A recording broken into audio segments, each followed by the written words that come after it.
Good afternoon. The first item of business this afternoon is portfolio questions on education and lifelong learning. Apologies, we have a business motion first. So, the first item of business is consideration of business motion 5011 in the name of Joe Fitzpatrick on behalf of the Parliamentary Bureau, setting out a timetable for the Stage 3 consideration of the Social Care Self-Directed Support Scotland Bill. I would ask any member who wishes to speak against the motion to press the request to speak button now.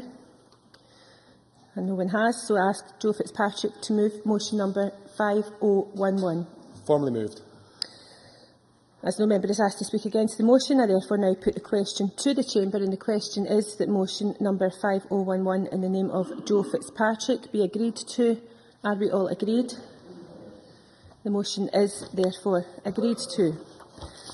That then brings us to the next item of business, which is portfolio questions on education and lifelong learning. And in order to get as many people in as possible, I'd be grateful for succinct questions and answers. Question number 1, Neil Findlay. To ask the Scottish Government how college reforms will impact on adults with learning difficulties.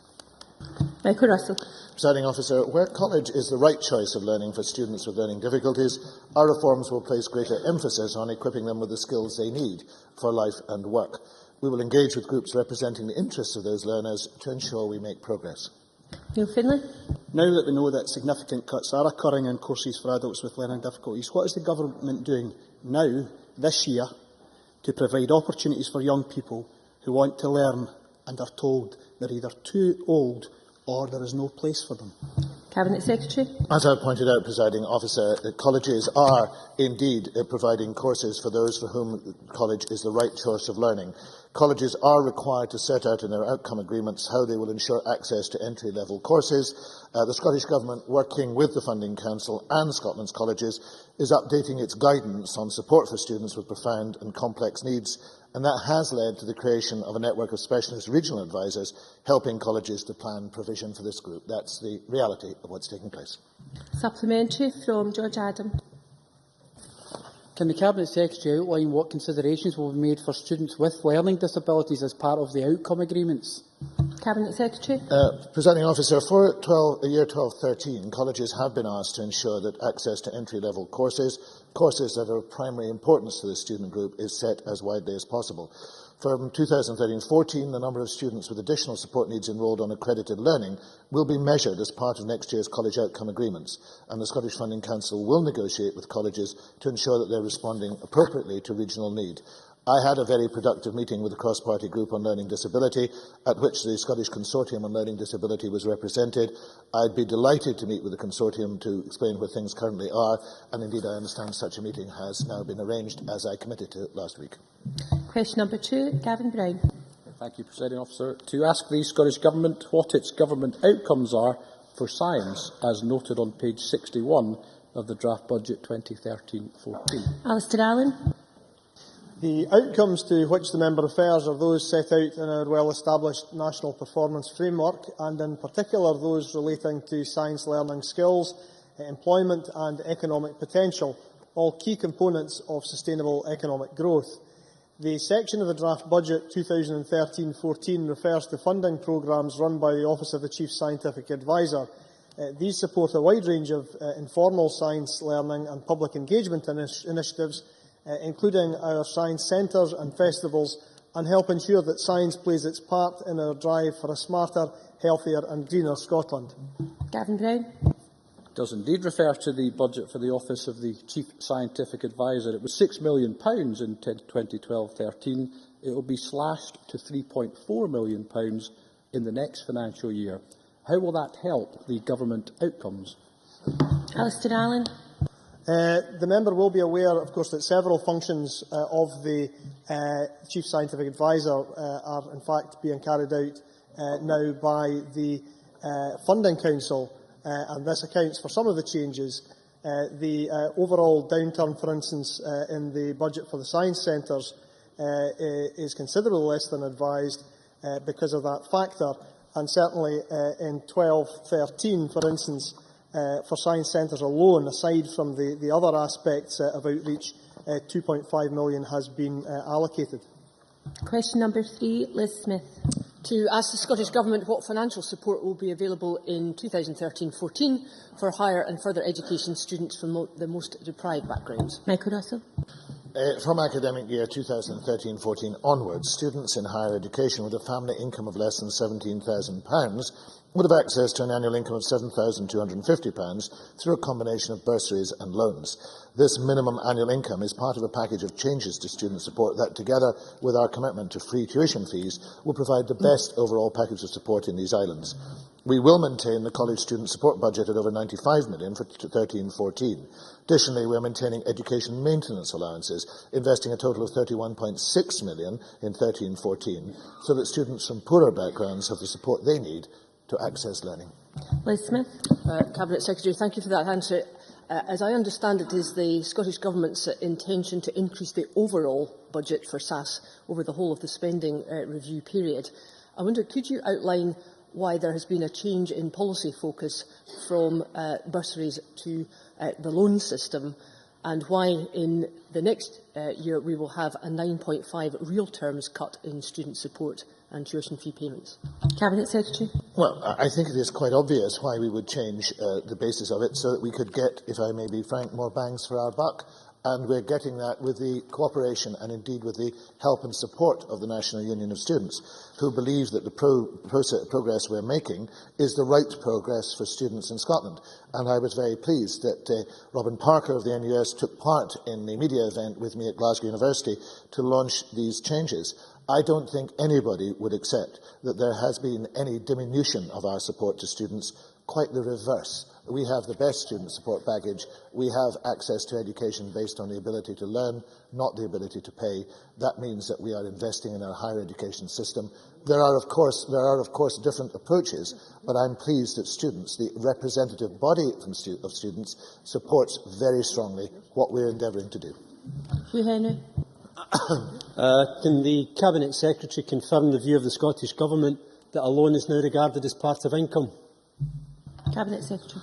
What I can confirm is that this change is a change that is warmly welcomed by the vast majority of students, by the NUS, and has been designed Order. and has been designed with their support in mind. What we're endeavouring to do is to ensure that in times of difficulty we can support our students and support our further and higher education systems. If members in this chamber have other prescriptions they would like to bring to place, please bring them to debate and bring them to policy discussion, and we will discuss them. I am very happy to stand foursquare behind these proposals. John McAlpine. Thank you. Could the Cabinet Secretary tell me how many students studying in further education colleges in Scotland would have to pay fees if they were studying similar courses in England under the coalition government and under the fee regime now favoured by Labour's Cuts Commission? Cabinet Secretary. It is Can we have order, please? It is interesting that Labour members laugh at the idea of tuition fees. If Labour members wish to bring forward a policy that supports tuition fees, they are quite entitled to do so, but they should do so openly and honestly. For my part, I have to say to the member, we believe, unlike the UK government, that educational opportunities should be based on the ability to learn and not on the ability to pay. That underpins our policy of providing free tuition to full-time students both in colleges and universities. It's why around 177,000 college students had their fees waived or met by SAS in 2010-11. A policy of charging students would impinge upon college students as well, and it would be important that that is remembered across the chamber. Question number 4, Stuart McMillan. Thank you. Now, to ask the Scottish Government how the Opportunities for All policy is being implemented in the west of Scotland. Michael Russell. Presiding Officer, Opportunities for All is an explicit commitment by this Government to an offer of a place in learning or training to every 16 or 19-year-old in Scotland who is not currently engaged in employment, education or training. It's being delivered across Scotland by local authorities and their partners, including Skills Development Scotland, colleges, third sector providers and Job Centre Plus. Local authorities in the West of Scotland region received £599,241 this year, specifically to support the delivery of Opportunities for All, including 16+ learning chances and activity agreements. Additionally, North Ayrshire and Renfrewshire, local authorities within the West of Scotland region, are receiving £1.6 million of the extra £9 million funding available this year to support youth employment. These authorities are also benefiting from ESF funding of £19.8 million until September 2013 and £4.3 million ERDF funding until July 2014. Stuart McMillan. Thank the Cabinet Secretary for that response. What assurances can the Cabinet Secretary provide to the college sector that the Opportunities for All policy will be maintained whilst college reorganisation takes place, and that reorganisation provides an opportunity for the sector to consider running courses either scrapped in the past or those with the potential to generate longer-term and stable employment?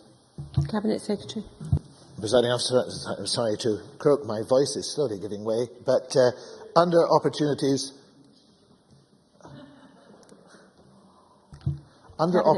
for all 16 to 19-year-olds are guaranteed an offer of a place in learning or training if they are not already in education or a job. Achieving the aims of Opportunities for All will involve a contribution from all parts of the post-16 system. Colleges will be an important part of that, and we've prioritised places for 16 to 19-year-olds. The regionalisation of our colleges will encourage a far closer alignment with economic need and the delivery of skills which would indeed lead to longer-term and stable employment. And I would remark, Presiding Officer, that today sees the publication, of course, of the Post-16 Bill, which takes that ambition a step closer. Briefly, Margaret MacDonald. Thank you, Presiding Officer. I congratulate the Government on its vision, but I wonder what method of looking at the standard and the equity of standard that there is for the. They're not apprenticeships and they're not full training, they're part training at the colleges. Who controls the standard? Michael Russell. That's a very good question, Presiding Officer. The variety of people are involved in verifying and ensuring constant standard in college courses. But in certain college courses, spread amongst a number of different colleges, there have been courses of different grade and standard. I had a very interesting discussion this morning with the chairs of the Lanarkshire colleges, and one of the issues they're looking at within their federation proposal is a means by which they can ensure that there is a common standard across the colleges of precisely that type of course. And that's another benefit of the regionalisation proposal. It's a way in which we drive up standards. Question number 5, Drew Smith. To ask the Scottish Government what funding has been allocated for colleges for 2013-14 and 2014-15. Michael Russell. Where the funding allocated for colleges for 2013-14 and 14-15 is set out in the relevant Scottish Government spending review and budget documents. Drew Smith. I'm sure we all look forward to scrutinising the figures for the following year. Over the summer I was closely involved in the fight to save Fresh-Link foods in my Glasgow region, and the Minister will be aware of the crisis in that particular industry in other parts of Scotland. Also, while we all welcome a focus on youth unemployment, will he ask his officials to specifically examine what more can be done in future years to support adult returners in areas affected by industrial closure? Cabinet Secretary.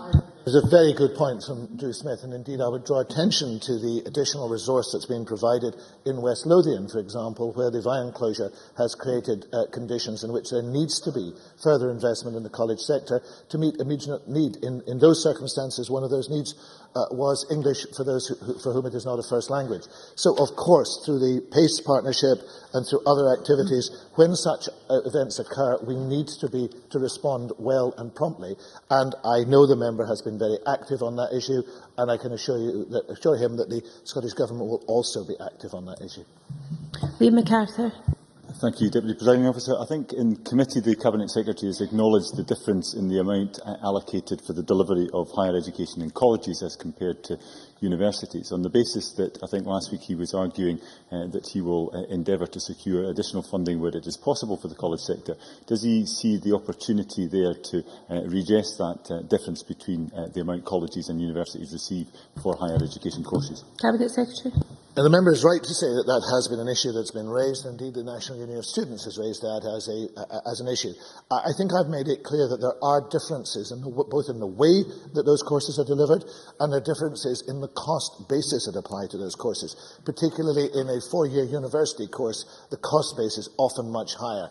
I think, argued sometimes that maybe there's an opportunity for the higher cost base to be reduced rather than the other way round. But I do understand the issue. I do understand the point. point, I don't think it is easy or simple to see how you could to balance those out, but it's something that needs continued debate, and I'm happy to continue to discuss it. Briefly, Colin Beattie. Can the Cabinet Secretary outline how the draft budget will invest in the college estate in 2013-14? Cabinet Secretary.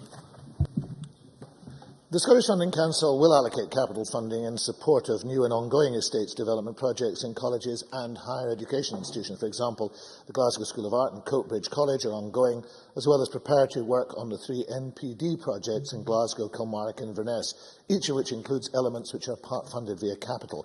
The Funding Council will also provide capital maintenance to the college sector of around £22 million. Each of the 3 NPD projects, major projects of renewal of the estate, is due to move into construction during 2013-14, the academic year, and will provide new high-quality college facilities fit for the 21st century, as indeed exists throughout Scotland. I was very pleased to be at Forth Valley College yesterday in Stirling and to see that wonderful new campus and to see the tremendous work and enthusiasm within it. Question number 6, Lewis MacDonald. To ask the Scottish Government whether it will increase access to college courses for senior school pupils. Michael Russell. Colleges require to balance a range of priorities in a difficult financial climate, not least the need to offer economically relevant courses to young people at risk of unemployment. Many colleges, nevertheless, continue to provide significant opportunities for school pupils, both through skills for work courses and in other ways. Ultimately, and I'm sure the member recognises this, ultimately, colleges themselves are responsible for who they enrol and for the courses they offer, based on their own assessment of local economic need. Lewis MacDonald. Very much. The Cabinet Secretary has mentioned skills for work, and there are other such excellent arrangements in place. Given the view of the Curriculum for Excellence Management Board that the senior phase of the Curriculum for Excellence can only be successful if local authorities, schools, colleges and their partners work together on planning and delivery, what guarantee can the Cabinet Secretary offer that all of those senior school pupils for whom a college experience would be the most appropriate will be able to access college courses in the future, given the budgetary pressures to which he has referred? Will he provide the necessary resources to colleges? Will he provide the relevant resources to education authorities, or will he take an approach that supports both to increase that access in future? Cabinet Secretary. Well, I'm very keen to see that as many young people as possible benefit from the interaction between the school stage and the college stage. And indeed, there's good examples of that all over the country. And indeed, the number of school students aged 15 to 18 getting college experience in 10-11, the latest figures, is broadly the same as in 2007-8. There's no question that college experience can benefit school pupils, but there is a need to ensure that colleges and local authorities are able to afford those things. Yesterday, as I said, I was at Forth Valley College. There are 800 young people from school enrolled in a range of academic, transitional and vocational provision. So good things are happening. What I would say to the members, I want to encourage them to continue to happen despite the financial pressures. Question number 7, James Kelly. Thank you, Deputy Presiding Officer. To ask the Scottish Government what steps have been taken to give access to college places for those on waiting lists. Michael Russell. Presiding Officer, as I've said in this chamber several times, the extent to which waiting lists are an accurate measure of demand is a matter we are investigating with colleges. That said, we are funding colleges to deliver the same volume of learning as in 10-11, and our opportunities for all means that every 16 to 19-year-old, not in education or employment, will get an appropriate offer of learning. James Kelly. I thank the Cabinet Secretary for that answer. Previously, the Cabinet Secretary has told the Chamber that the concept of waiting lists is utterly false. Does he now accept that there are waiting lists? Cabinet Secretary. I made it very clear. No, not every entry on what are called waiting lists equates to a learner, in the phrase that's been used by some members, turned away. Some people apply for more than one course. That's not a way to measure demand. Waiting lists, so-called waiting lists, were never intended to do that. Now, we're working very fairly on an audit so everybody is clear about what they are and what they show. They do not mean that there are no alternative places available. Indeed, some colleges have continued to advertise vacancies. And the underpinning truth is this: Opportunities for All ensures an offer of a suitable place in learning or training for every 16 to 19-year-old not otherwise in education or employment. I hope that's clear enough. Question number 8, Kevin Stewart. Thank you, Presiding Officer. To ask the Scottish Government what is being done to boost cooperation between Scottish universities and their international counterparts to enhance research and student opportunities. Michael Russell. Presiding Officer, the Scottish Government has invested record levels of funding in our universities to ensure the sector remains internationally competitive and a highly attractive destination for students and researchers. In addition, specific support for research pooling and the development of innovation centres builds on the willingness of Scottish researchers to collaborate within Scotland and with leading researchers wherever they might be located. Kevin Stewart. Presiding Officer, I thank the Cabinet Secretary for his answer. Following the announcement that the University of Aberdeen is to be involved in 2 pioneering research partnerships with the private sector and with universities in Brazil and the rest of the UK as part of the Science Without Borders initiative, can I be assured that the Cabinet Secretary will continue to ensure that these projects are backed to give students those opportunities that are out there at this moment in time? Cabinet Secretary. In the interest of brevity, Presiding Officer, yes. Neil Bibby. If Scotland leaves the UK, as is the SNP's policy, can you guarantee, Cabinet Secretary, there will be no reduction in Research Council funding for Scottish universities? Cabinet Secretary. Given that funding for research depends primarily and indeed overwhelmingly on the quality of the research, then I can see no reason why the quality of that research should diminish, and therefore I'm sure Mr Bibby would not want to scaremonger, but would want to think his way clearly, laser-like through this, to realise that research funding will follow the excellence of research, and the excellence of Scottish research is absolutely guaranteed. I hope that leaves the member in no doubt at all. Question number 9, Jenny Mara. To ask the Scottish Government what reduction there has been in the number of college staff in the last year. Michael Russell. On the basis of data from the Scottish Funding Council, the number of college staff expressed as full-time equivalent fell by 396 from 12,687 in 2009-10 to 12,291 in 2010-11, the latest year for which published figures are available.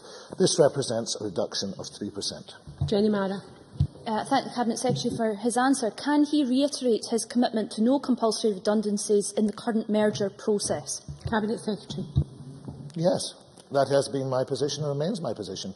I cannot enforce it because of the decision that the previous Labour administration took of removing that power. But of course, and I am happy to say so, and indeed I have said so on a platform which Jenny Mara has questioned. So the answer is yes again. Question number 10, Jamie Hepburn. To ask the Scottish Government what guidance it provides to local authorities to deliver safe transport routes to schools. Alistair Allen. Safe transport routes to school are a matter for individual local authorities. The Scottish Government provides funding to Sustrans to work with schools and local authorities to encourage schools to develop travel plans for their pupils and teachers and to identify safe routes in their areas. In addition, in 2010, Transport Scotland funded Transport Research Laboratory to produce a guide to improving school travel safety, and TRL are currently undertaking a review of the use of the school travel guide and will report their findings in early 2013. Jamie Hepburn. Thank the Minister for that answer. The Minister may be aware of North Lanarkshire Council's plans to close Abernhill High School and transfer its pupils to Cumbernauld High School, and that would involve pupils from Abernhill walking to school along some routes that are considered to be very unsafe. They're very remote, through wooded areas, very poor underfoot, and many parents and pupils are very concerned about this situation. Does the Minister agree with me that it's important that North Lanarkshire Council takes these concerns very seriously indeed before they come to any decision in the future of these schools? Minister. Yes, indeed. Whilst any change in the route taken to the school is obviously a matter for the local authority to consider, I would hope that North Lanarkshire would consider very seriously indeed any representations and concerns put to the authority by parents on this issue. It's obviously important for pupils and their parents that they are able to get to and from school safely. I'm aware that North Lanarkshire Council's consultation on the proposal to close Abernhill High School has recently ended, and my understanding is that the Council plan to take a final decision in the new year. Question number 11, Alex Johnston. discussions it has had with Aberdeenshire Council and the Scottish Qualifications Authority about the preparedness of secondary schools for the new Curriculum for Excellence examinations? Alistair Allen. The Scottish Government, Education Scotland and the Scottish Qualifications Authority continue to work closely together to monitor the preparedness of secondary schools for the new national qualifications and to support the implementation and understanding of Curriculum for Excellence. As part of this process, Scottish Government and Education Scotland officials are in contact with Aberdeenshire Council and have offered support to the Council and indeed its schools. Alec Johnson. Thank the Minister for that answer. I have had a great deal of correspondence from parents at a number of schools in Aberdeenshire who are concerned that decisions being made by the Council or by individual schools will result in their children being limited to a maximum of 6 exam courses in S4. Can the Minister, first of all, advise me what parents can do if they have this concern, and further, what can he do with Aberdeenshire Council to encourage them to reconsider this position? Alistair Allen. Well, the obvious answer that the member will be aware is obviously parents will have to make representations directly to the local authority, but I hope I can reassure the member on this point, which is that although the government has never attempted to direct schools and local authorities on the number, a default, if you like, number of subjects to be studied, we have always made very clear that the purpose of the new curriculum is flexibility, and that not only should the number of subjects be tailored to the needs of individual schools and communities, but also to the needs of individual young people. And we would always expect that schools and local authorities would tailor the options available to young people to their needs as individuals. Lewis MacDonald. Thank you very much. Given that in practice many councils are taking the judgment that they should offer the same number of courses to pupils in a year group, in particular, specifically here in S4, will the Government consider issuing some guidance to employers and to colleges and universities to understand that they ensure that those judgments taken by a local education authority do not disadvantage the young person when they then seek employment or post-school education after they complete school? Minister. Well, the Government engages constantly with both employers and with colleges and universities to talk about the structure and the meaning of the new qualifications. Certainly, I can only repeat what I've just said, which is that the Government does not direct local authorities in the number of subjects to be studied to examination level, but we would expect that local authorities would provide a structure that was sufficiently flexible to allow for discretion to be shown for individual pupils. Question number 12, David Torrance. To ask the Scottish Government what plans it has to increase the uptake of foreign language qualifications among university students to increase their employability. Michael Russell. Presiding Officer, the acquisition of language skills starts long before our young people reach university, and we're taking steps to radically improve the learning of languages in schools by creating conditions which will allow children to learn 2 languages. In higher education, student demand is a key driver in the decisions made by universities about the courses they offer. The demand for languages remains strong, and on the whole, Scotland is well supplied with modern language provision at degree level. In a broader package of support for outward mobility of students, our Outward Mobility Fund provides students with help to study overseas. All these steps will help our children and young people to prepare for the globalised, multilingual world we now live in. David Torrance. I thank the Cabinet Secretary for his answer. Developments in the European labour market, current mobility programmes and increasing internationalism all strongly underline the need for university graduates of all disciplines to acquire practical, useful language competencies. Does the Cabinet Secretary agree that offering such abilities, as done within Edinburgh University's Language for All scheme, is a major factor for the future access to job markets and business success? Cabinet Secretary. I do. I think that the Languages for All programme at Edinburgh University is a superb opportunity to add to the learning experience and improving language skills for the market and for wider reasons. I think that more than 2,000 students have already taken part in the programme. I know that student interest continues in it. Many of our excellent universities, though, Presiding Officer, are improving their language provision. Some are already offering language study as a credit-bearing part of their degree programmes. And, for example, the modular first-year course at Aberdeen University has seen a big increase in language study as part of that. So I'm very pleased that that is taking place. The outcome agreements negotiated between the Funding Council and the universities also highlight in places the broad opportunities in languages that exist. Question number 13, Marco Biaggi. To ask the Scottish Government whether it will consider the fees charged to non-EU students in the context of the Post-16 Education Reform Bill. Michael Russell. We have no plans to amend the current legal position which allows universities to set their own tuition fee levels for non-EU international students. However, we do recognise the importance of certainty around costs in difficult financial times, and we therefore support the move by Edinburgh University in particular to move to fixed or pre-announced stepped fees for international students. Marco Biaggi.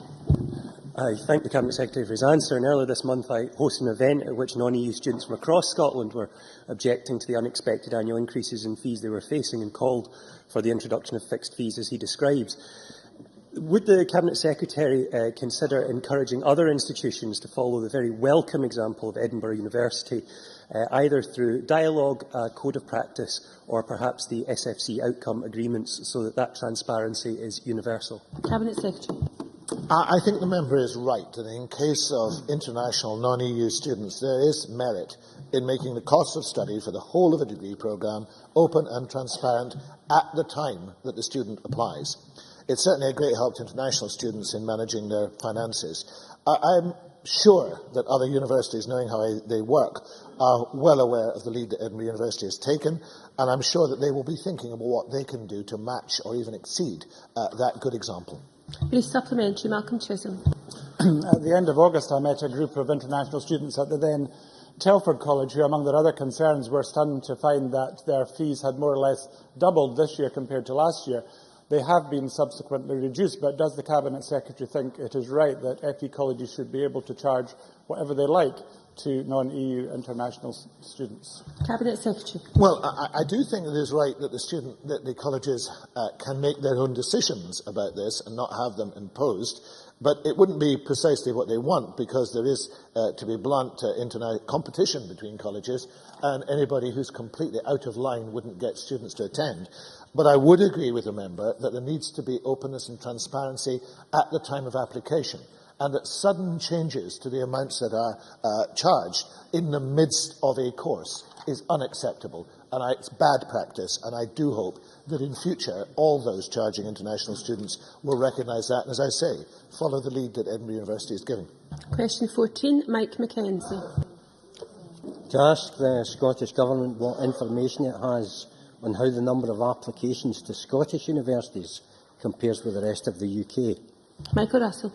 Based on the last significant figures received from UCAS on applications to higher education courses in academic year 2012-13, the number of applicants to higher education institutions in Scotland increased by 0.1%. The number of applicants to higher education institutions in England decreased by 8.6%, compared to a 9.9% decrease for institutions in Wales and a 0.3% increase for institutions in Northern Ireland.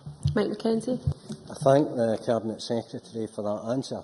Does he agree with me that higher education should be based on the ability to learn and not the ability to pay? Cabinet Secretary. Unsurprisingly, I agree wholeheartedly with my good friend and Argyll neighbour, Mike Mackenzie. I think he is absolutely right on this issue. Scotland is one of the few countries in Europe that's investing more in higher education. This is the foundation, I believe, of our long-standing success in higher education, and is one of the reasons for the world-class quality of what we deliver. Education should be available to people on the basis of ability to learn and not the ability to pay, and by so doing we are investing in the future of our entire society. Question number 15, Liam MacArthur. Thank you. To ask the Scottish Government whether all secondary schools have decided how many subjects pupils will be able to study in S4, and at what stage they will choose these subjects. Alistair Allen. Schools and education authorities across Scotland are currently working with their learners, parents and wider partners, with support from Education Scotland and SQA, to develop and finalise their curriculum models for the senior phase, including the number of subjects. They are making use of the flexibility Curriculum for Excellence provides to develop models which best suit their circumstances and needs, and, as I've indicated already, the needs of individual learners. Liam MacArthur. thank the Minister for his answer, and I listened carefully to the answers he gave previously to Lewis MacDonald and Alex Johnson. But will he accept that there are concerns about a potential narrowing of the curriculum, and notwithstanding what he says about leaving discretion to local authorities, which I think is a fair point, nevertheless those concerns do exist, and it may be worth having direct engagement with local authorities to ensure that any narrowing of the curriculum does not happen in a haphazard fashion. Alistair Allen. Well, the Government and Education Scotland are more than happy to engage with local authorities and schools about these issues, and indeed with any cases that the member has that he wants to bring to the Government's attention.